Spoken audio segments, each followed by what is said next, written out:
புதுச்சேரி பாஜகவை முன்னாள் முதலமைச்சர் நாராயணசாமி விமர்சித்துள்ள நிலையில் அதே வார்த்தையை பயன்படுத்தி புதுச்சேரி பாஜக தலைவர் ராமலிங்கம் பதிலடி கொடுத்துள்ளார்.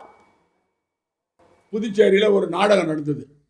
புதுச்சேரியில் உள்ள என்ஆர் கட்சியினுடைய கூட்டாளியாக இருக்கின்ற பாரதிய ஜனதா கட்சி, எப்பொழுதும் பாரதிய ஜனதா கட்சி நான் எப்பொழுதும் சொல்றது அது டுபாக்கூர் கட்சி.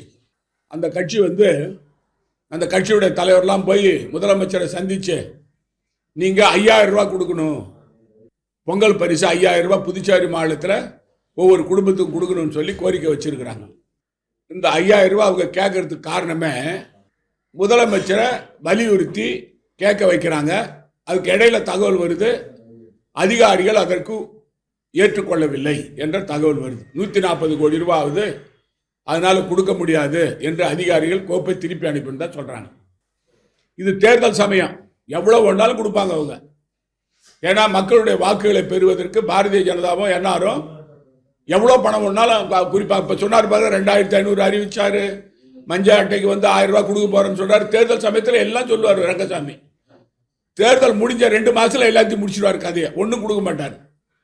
இதுதான் அவருடைய ரங்கசாமியினுடைய நடவடிக்கைகள். பாரதிய ஜனதா கட்சி ஒரு டுபாகூர் கட்சி என்று சொல்லியிருக்கிறார். மக்களுக்கு தெரியும், ஏறக்குறைய 21 மாநிலத்திலே பாரதிய ஜனதா கட்சி தன்னுடைய முழு ஆட்சி அதிகாரத்திலும் கூட்டணி கட்சி அதிகாரத்திலும் ஏறக்குறைய இந்தியாவில் இருக்கிற 28 மாநிலத்திலே 21 மாநிலத்திலே ஆட்சியை நடத்தி கொண்டிருக்கிறது.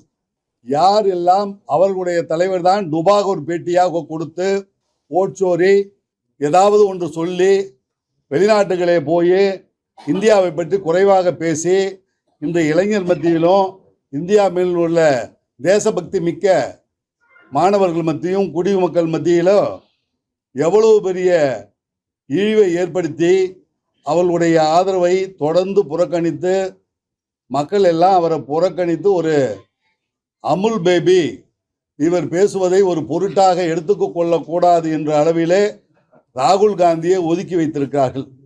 அவர்கள் கட்சியிலே இப்போ ராகுலா பிரியங்கா காந்தியை கொண்டு வருவதா என்று யோசித்துக் கொண்டிருக்கிறார்கள்.